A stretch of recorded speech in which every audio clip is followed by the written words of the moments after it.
Welcome to the RSET online session. I am Dr. Rinku Jacob from the Department of Basic Sciences and Humanities, Rajagiri School of Engineering and Technology. I will be discussing the first experiment in the course, Engineering Physics Lab. The name of the experiment is the electrical oscillator. This experiment is from the syllabus for first year engineering students of the circuit branch. The aim of this experiment are, firstly, to study the effect of damping on an electrical forced harmonic oscillator using the frequency response graph. Here we take series LCR circuit with a periodic voltage source as the forced electrical oscillator. Secondly, to quantify the variation in the frequency response curves produced by change in damping parameter using the quantifier called as quality factor or Q factor. Now let me explain the details of the apparatus we use for doing this experiment. One of the devices is the LCR trainer kit and the connecting wires with the banana connectors. The other device is a signal or function generator and the BNC Q9 to dual alligator or crocodile clip with test lead probe cable. Now I will give you the details of the LCR trainer kit.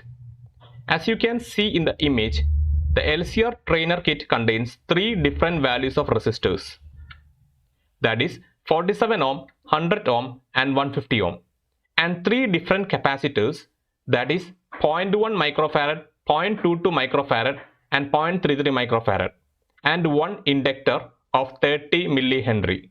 An ammeter and a voltmeter is also included in the kit. Both can read AC current and AC voltage respectively. This is the magnified image of the ammeter scale in the LCR trainer kit. The ammeter can give readings of current in the circuit in the range from 0 to 50 milliampere. To make the observation of current using this ammeter, first we should know the least count of this ammeter. The smallest reading that can be taken using the device is called least count of that device. To find the least count, we take the ratio between the difference of any marked reading on the scale and the number of divisions in between the selected readings. Here we take the first marked reading on the scale, that is 0 milliampere, and the next marked reading, that is 10 milliampere. The difference between these two marked readings is taken as a numerator in the equation. So 10 milliampere minus 0 milliampere. And the number of divisions between 0 milliampere and 10 milliampere is 10 divisions. This is taken as the denominator. So the ratio between them gives 10 milliampere by 10, which is 1 milliampere. And this is the least count of the ammeter we use in the LCR trainer kit. This is the magnified image of the voltmeter scale. The voltmeter can give readings of voltage in the circuit in the range from 0 to 10 volt. For making measurements using this voltmeter, here also we need to find the least count of this voltmeter. To find the least count, we again take the ratio between the difference of any marked reading on the scale and the number of markings between the selected readings. Here we take the first marked reading on the scale, that is 0 volt, and the next marked reading, that is 2 volt. The difference between these two marked readings is taken as the numerator in the equation. So 2 volt minus 0 volt. The number of divisions between 0 volt and 2 volt is 10 division. This is taken as the denominator. So the ratio between them gives 2 volt by 10, which is 0.2 volt. So the least count of the voltmeter is 0.2 volt. These are the connecting wires used in the LCR trainer kit. The second device, which is a part of the experimental setup, is a signal or function generator. This is basically an oscillator that produces different type of electronic signals like sine, square, triangular, pulses, etc. The signal produced can be obtained from the output port using the BNC connector cable. the output has 50 ohm impedance and the maximum output voltage from this port is 20 VPP. VPP stands for peak to peak voltage.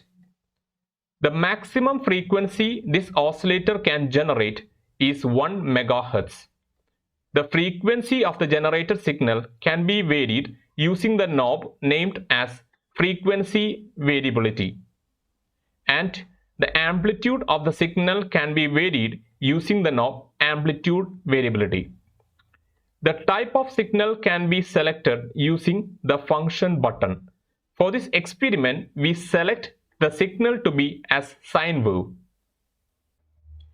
The output from the signal generator is taken using the BNC Q9 to dual alligator or crocodile clips with test lead probe cable. Now let us look into the theory behind this experiment. Before discussing about the electrical oscillator, which is a forced harmonic oscillator, first we need to understand what is the difference between a simple harmonic oscillator, a damped harmonic oscillator, and a forced harmonic oscillator. These oscillators or system can be mechanical or electrical in nature. For a comparison between the nature of mechanical and electrical oscillators, first we begin with the mechanical oscillator. For that, we consider a mechanical system with a mass attached to a spring. Initially, the mass is at equilibrium position as shown in the figure. Now, if we apply an external force F, the mass is displaced from its equilibrium position and makes a displacement x. Then there is a restoring force acting on the mass which is against the displacement of the mass from its equilibrium position.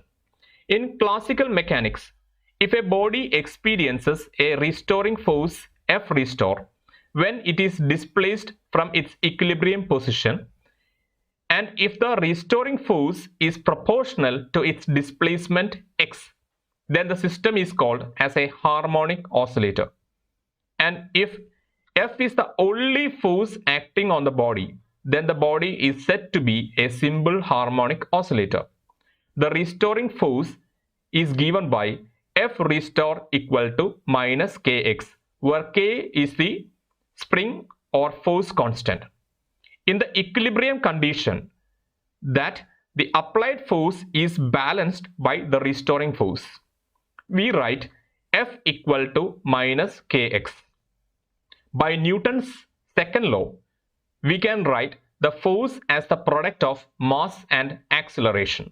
So in differential form, m into d square x by dt square equal to minus kx.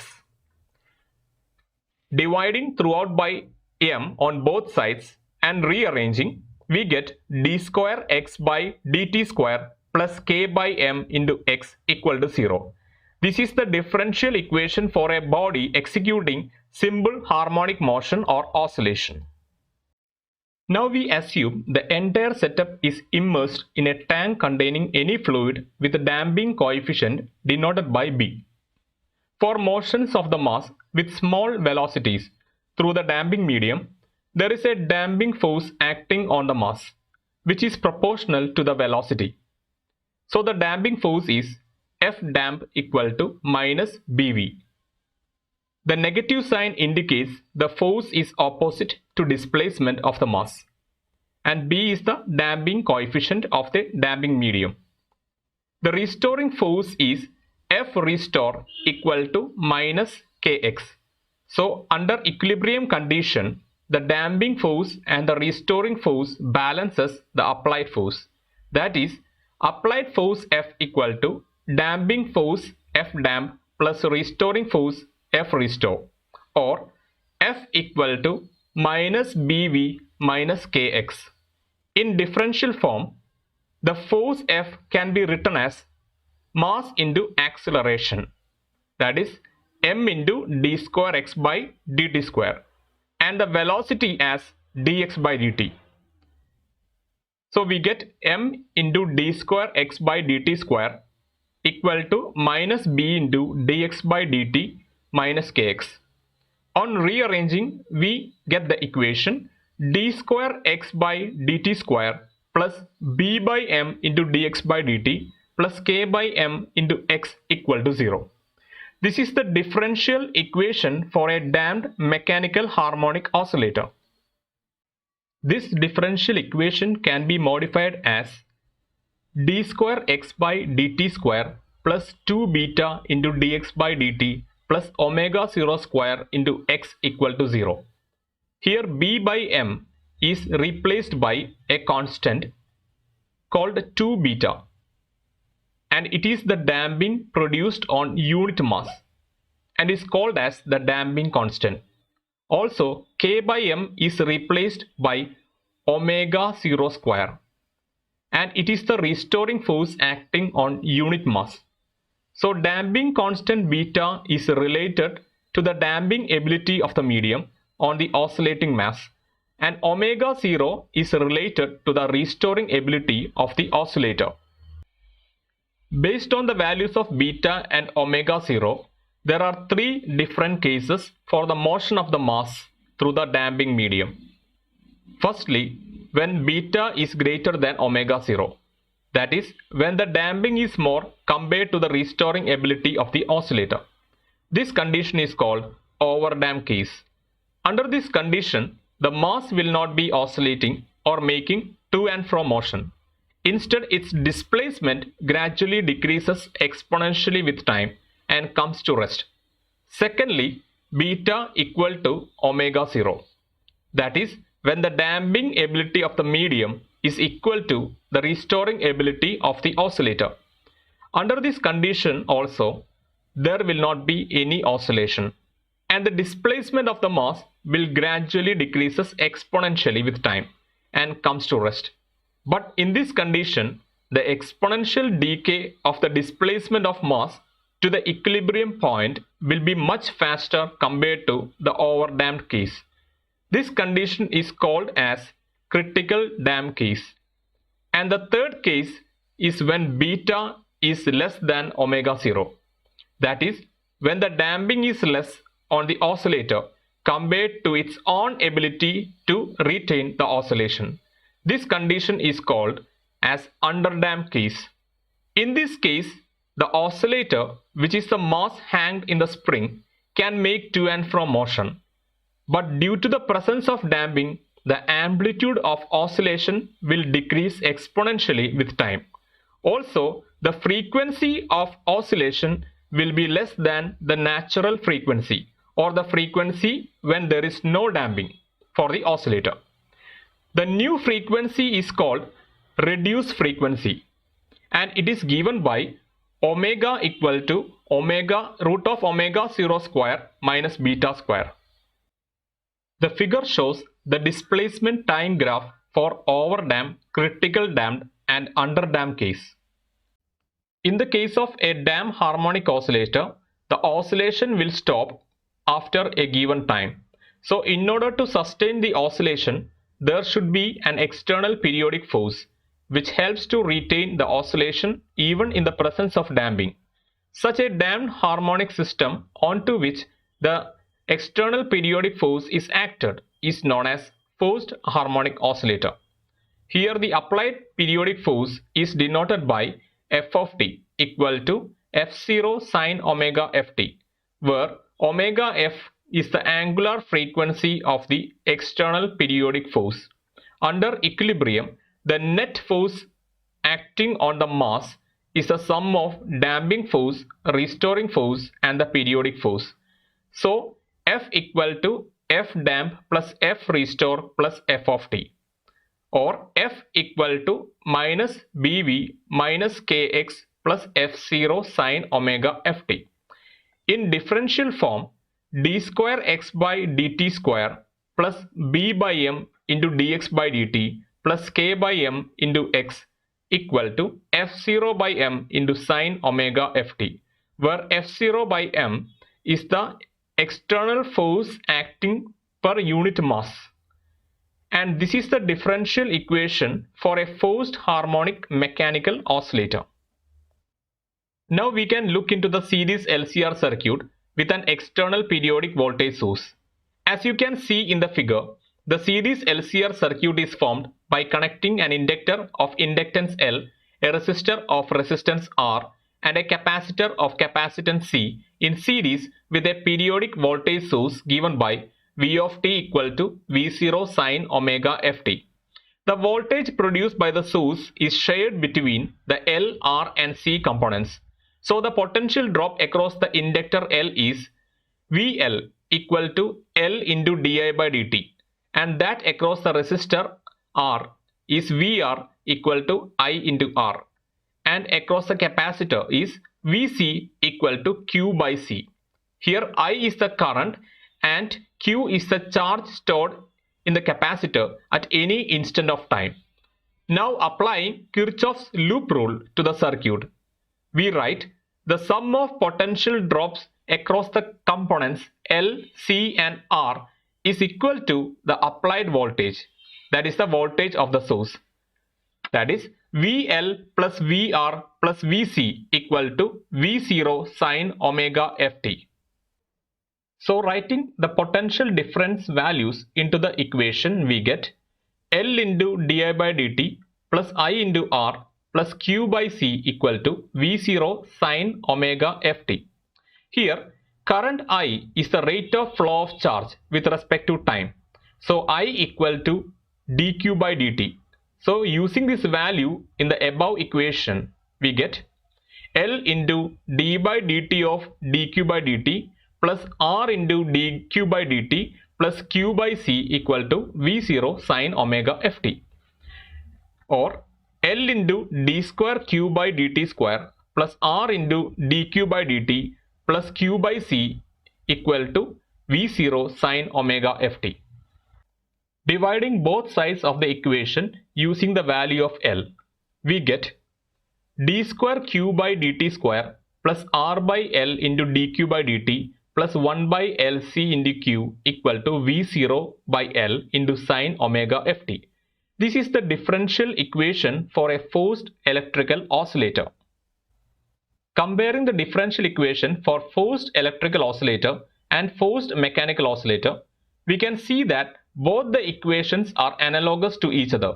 So, series LCR circuit connected with a periodic voltage source is analogous to a forced mechanical oscillator. Now replacing the parameter with the constants, and on comparing, we get for the electrical oscillator 2 beta equal to R by L and omega 0 square equal to 1 by LC, and for the mechanical oscillator 2 beta equal to B by M and omega 0 square equal to K by M. So the damping in electrical oscillator is by resistor, and the restoring ability of the oscillator takes place with the help of inductor and capacitor. In this experiment, we focus on the forced electrical oscillator. Now we look in detail about the series LCR circuit. It has application in radio and communication engineering. It can be used to select a certain narrow range of frequencies from the total spectrum of ambient radio waves. For example, AM or FM radio with analog tuners use a LCR circuit to tune a radio frequency. The figure shows a simple LCR circuit used to tune a particular frequency or channel. Here, one end of the LCR circuit is connected in series with an antenna, and the other end is connected to ground. So when electromagnetic waves coming from different stations reaches the antenna, an induced voltage is developed in the antenna. We can consider the induced voltage as V of t equal to V0 sine omega ft. Omega f is the frequency at which a particular station transmits its signals. This voltage will induce a current in the circuit. By properly choosing the values of L and C, we can make the resonant frequency of the circuit equal to that of the station or channel frequency, so that the LCR circuit will allow to pass the current from that particular station or channel. The current from the other stations will be suppressed. This is how we tune the circuit to receive a particular station. Due to the damping produced by the resistor, the resonant frequency will be less than the natural frequency of the circuit. the resonant angular frequency in the presence of damping is given by omega r equal to root of omega 0 square minus 2 beta square. Here the value of omega 0 square and beta square can be obtained from the equation 2 beta equal to r by L and omega 0 square equal to 1 by LC. So using these values into this equation, we get omega r equal to root of 1 by LC minus 2 times beta square. Beta is r by 12. So 2 into r by 12 all square. But if there is no damping, then beta will be equal to 0. This happens when there is no resistance in the circuit, as it is the element that produces damping. Then resonant frequency becomes equal to the frequency of the LC circuit. That means omega r equal to omega 0. That is equal to root of 1 by LC. For our experiment, instead of using antenna to produce the periodic voltage from the electromagnetic wave, we use a signal or function generator that produces the signal of desired amplitude and frequency. An AC ammeter is added to the LCR circuit in series with the components to measure the current produced by the voltage source, which is placed instead of the signal antenna receives from any stations. Also, a voltmeter is added in parallel to the circuit components. So instead of searching signals of different frequencies coming from different stations, we manually change the frequency of the signal produced and look for the response of the circuit. This response is observed in terms of current from the ammeter. So when we plot the current developed in the circuit for different signal frequencies, we will get a curve as shown in this figure. This is called as the frequency response curve. It is named so as it gives the information regarding the response of the LCR circuit to different signals. That is, when frequency of the signal is changed.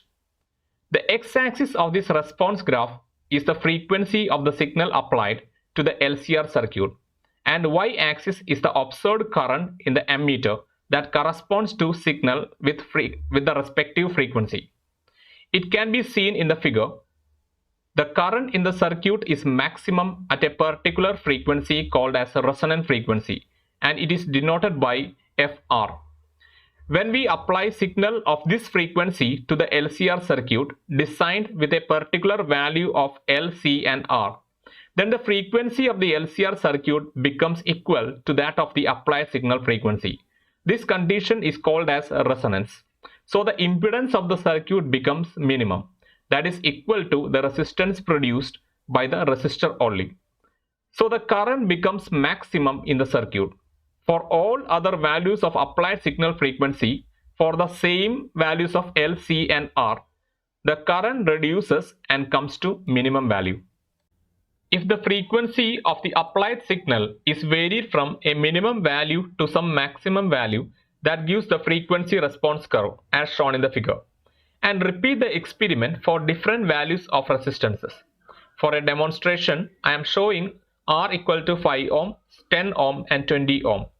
When we use R equal to 5 ohm, the resistance or damping is less. So the response curve is very sharp. It is shown in red color. Now we do the experiment with R equal to 10 ohm. The resistance or damping is increased. So the current decreased in the circuit. So the sharpness of the curve is decreased. This means the spreading from the central frequency is increased. Now if we increase the resistance again to R equal to 20 ohm, then the curve is becoming flat. So it can be clearly seen that as the resistance or damping is increased, the sharpness of the response curve is decreased. Another important nature that can be observed is that as we increase the resistance or damping, the frequency at which the resonance occurs is shifting to low frequency side. This is because the angular resonant frequency equation for the LCR circuit is given by omega r equal to root of 1 by LC minus 2 into r by 12 all square. Or in terms of frequency, Fr equal to root of 1 by LC minus 2 into R by 12 all square all divided by 2 pi. So when R is increased, the second term in the numerator of RHS will increase. So the difference between the first and second term decreases in the numerator. So the resonant frequency decreases. This is the explanation for the shift in the central or resonant frequency as we increase the damping or resistance. Visually, it may be possible to differentiate between the different response curves, but there should be a proper quantifier or measure to properly differentiate between the response curves. One such quantifier is called as the quality factor or Q factor. Now we see how to calculate the quality factor from the frequency response graph. Let us take the frequency response curve as shown here. The quality factor is calculated as Q is equal to resonant frequency Fr divided by bandwidth. Here, the resonant frequency is the frequency at which we obtain the maximum current in the circuit. To find the bandwidth, first we have to multiply the maximum current Imax with 0.707 or multiply with 1 by square root of 2. The resulting value of current is nothing but the current that gives half of maximum power in the power graph. Now mark this value of current on the y-axis. Draw a line parallel to the x-axis from this value of current. This line meets the response curve at 2 points. Now draw two lines parallel to the y-axis so that it meets on the x-axis. The point on the x or frequency axis less than resonant frequency is called as lower cutoff frequency, which is denoted by FL, and the other point is called as higher cutoff frequency, denoted by FH. The difference between the higher and lower cutoff frequency gives the bandwidth. Now I will explain the procedure for this experiment. This is the circuit diagram of a forced electrical oscillator that we have discussed, and it is nothing but it is a series LCR circuit with a voltage source which is periodic in nature. To make the connections easier, first of all we remove the periodic voltage source from the circuit. So resistor, inductor, capacitor, milliammeter, voltmeter and back to the resistor, all are connected in series. So as per the circuit diagram, we are going to make connections on the LCR trainer kit. The first component in the circuit diagram is a resistor of resistance 47 ohm. So I'll be choosing the 47 ohm resistance on the LCR trainer kit. So there are two terminals for the 47 ohm resistor. So I'll be connecting a wire to one terminal of the 47 ohm resistor. The other end of the wire is connected to the terminal of the inductor. It has two terminals. I'll be connecting to one terminal. The value of inductance is 30 millihenry. The other end is connected with a wire and it is connected to one terminal of the capacitor whose value is 0.1 microfarad. From the other end of the capacitor, I'll be connecting a wire and it is connected to one of the terminal of the milliammeter. From the other terminal of the milliammeter, which is an AC milliammeter, I'll be connecting a wire and it is connected to the voltmeter, one of the terminals of voltmeter. From the other end of the voltmeter, I'll be connecting a wire and it is connected to the other end of the 47 ohm resistor. So the circuit is complete. So let us check for the connections. First, the resistor is connected to inductor and inductor is connected to capacitor and it is connected to ammeter and ammeter is connected to voltmeter and back to resistor. So all are connected in series. So the circuit is complete. Now we are going to connect the periodic voltage source parallel to the voltmeter. So I am connecting so that the voltmeter and the periodic voltage source are in parallel. Here the periodic voltage source is nothing but the signal generator or function generator. So we look onto the LCR trainer kit. the connections we made. So this is the voltmeter and these are the terminals of the voltmeter. So I'll be taking one wire and connecting to one of the terminals of the voltmeter. I'll be taking another wire and connecting to that other terminal of the voltmeter. So two wires are taken parallel to the voltmeter, and this will be connecting to signal generator. In order to connect the signal generator or periodic voltage source parallel to the voltmeter, I'll be taking the output terminals of the signal generator. These are the positive and negative wires, and I'll be connecting to the two wires that I have connected earlier, which is parallel to the voltmeter.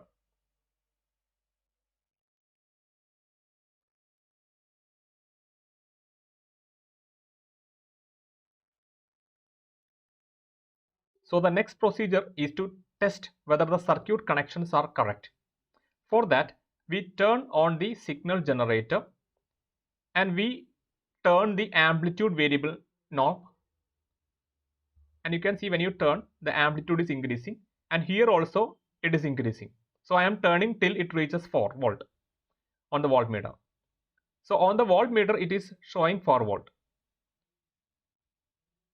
But if you are looking onto the signal generator, it is saying that it is producing 11.9 volt. So I will explain why there is a difference between the two.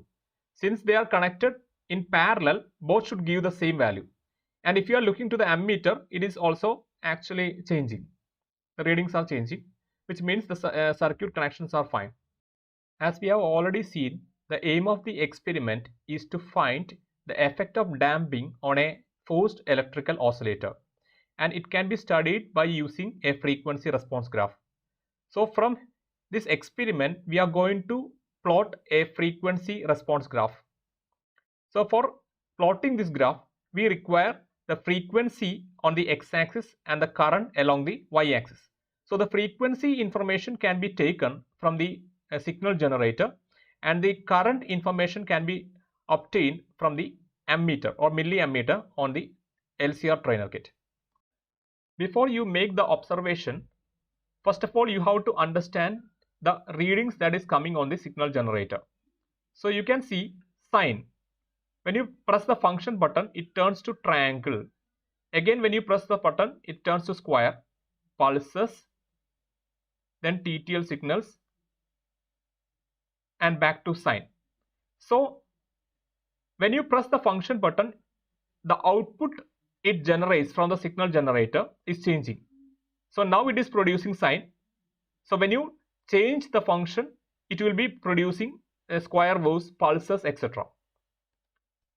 Now if you are looking to the right, there will be two numbers, that is 0.9 kilohertz and 20 volt. So the unit says that 0.9 kilohertz is nothing but frequency and 20 volt means it is amplitude.